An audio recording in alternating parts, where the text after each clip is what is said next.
दक्षिणी दिल्ली से बीजेपी सांसद रमेश बिधूड़ी की टिप्पणी पर बवाल शुरू हो गया है।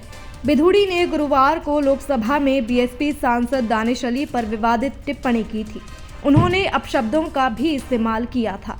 मामले के तूल पकड़ने के बाद बीजेपी ने बिधूड़ी को कारण बताओ नोटिस जारी किया। उन्हें 15 दिन में इसका जवाब देना है। इसी बीच अब बीएसपी सांसद दानिश अली ने लोकसभा स्पीकर ओम बिरला को चिट्ठी लिखी।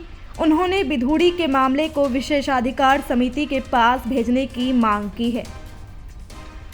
यूपी की अमरोहा सीट से सांसद दानिश अली ने चिट्ठी में लिखा कि इस मामले को विशेषाधिकार समिति के पास भेजा जाए।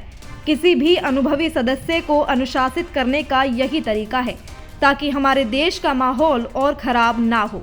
हालांकि इससे पहले ओम बिरला ने मामले को गंभीरता से लेते हुए रमेश बिधूड़ी को भाषा की मर्यादा बनाए रखने की चेतावनी दी है। उन्होंने ये भी कहा कि अगर भविष्य में ऐसा दोबारा होता है तो सख्त कार्रवाई की जाएगी। वहीं सीपीएम ने रमेश बिधूड़ी की गिरफ्तारी की मांग की है।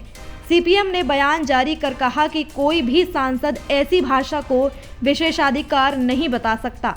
उन्हें तुरंत गिरफ्तार किया जाना चाहिए। सदन के सदस्य होने के नाते हर सांसद को कुछ विशेषाधिकार मिले होते हैं। रमेश बिधूड़ी का मामला विशेषाधिकार हनन से जुड़ा हुआ है। विशेषाधिकार हनन के मामले की जांच के लिए लोकसभा और राज्यसभा की विशेषाधिकार समिति होती है। ऐसे किसी भी मामले पर अब स्पीकर के ऊपर निर्भर करता है कि वो मामले को जांच के लिए विशेषाधिकार समिति के पास भेजे या ना भेजे। जांच के बाद समिति संसद को रिपोर्ट देती है। इसके बाद सदन ही समिति के फैसले पर मुहर लगाता है। विशेषाधिकार हनन का दोषी पाए जाने पर सांसद को निलंबित किया जा सकता है या सदन से बहिष्कृत किया जा सकता है। लोकसभा के नियम 227 के तहत सदन का कोई भी सदस्य अध्यक्ष की अनुमति से दूसरे सदस्य के खिलाफ विशेषाधिकार हनन का प्रस्ताव ला सकता है। हालांकि इससे पहले इसकी सूचना लोकसभा महासचिव को देनी होती है। लोकसभा में किसी सदस्य के खिलाफ विशेषाधिकार हनन का प्रस्ताव आने के बाद ये स्पीकर पर निर्भर करता है कि वो इसकी अनुमति दें या ना दें। लोकसभा स्पीकर चाहें तो इसे खारिज कर सकते हैं या मंजूर कर सकते हैं। अध्यक्ष की ओर से प्रस्ताव की अनुमति मिलने के बाद भी मामले को जांच पड़ताल के लिए विशेषाधिकार समिति के पास भेज दिया जाता है। लोकसभा की विशेषाधिकार समिति में 15 सदस्य होते हैं, जबकि राज्यसभा की समिति में 10 सदस्य होते हैं।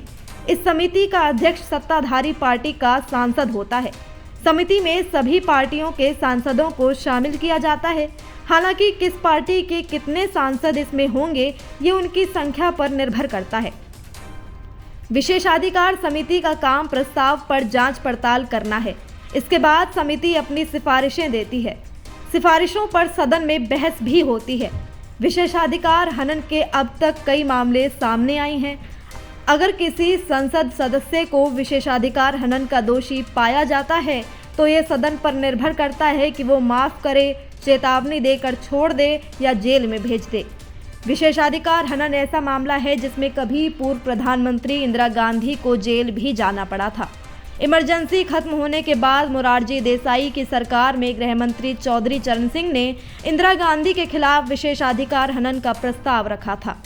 चरण सिंह ने इमरजेंसी के दौरान की गई ज्यादतियों पर जस्टिस शाह आयोग की रिपोर्ट के आधार पर इंदिरा गांधी के खिलाफ विशेषाधिकार हनन का प्रस्ताव दिया था। इंदिरा गांधी पर काम में बाधा डालने, कुछ अधिकारियों को धमकाने, शोषण करने और झूठे मुकदमे में फंसाने का आरोप था। 20 दिसंबर 1978 को संसद सदस्यता खत्म कर दी गई।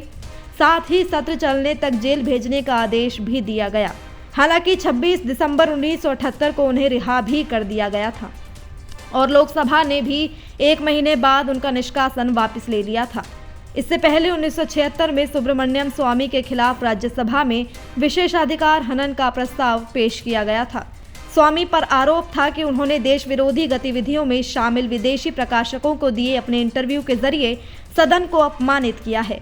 सदन से प्रस्ताव मंजूर होने के बाद स्वामी को सदन से निष्कासित कर दिया गया था। फिलहाल इस वीडियो में इतना ही। इस वीडियो पर आपकी क्या राय है हमें कमेंट कर ज़रूर बताएं। साथ ही देश दुनिया से जुड़ी तमाम न्यूज़ अपडेट्स के लिए आप जुड़े रहें सहारा समय के डिजिटल प्लेटफॉर्म के साथ। धन्यवाद।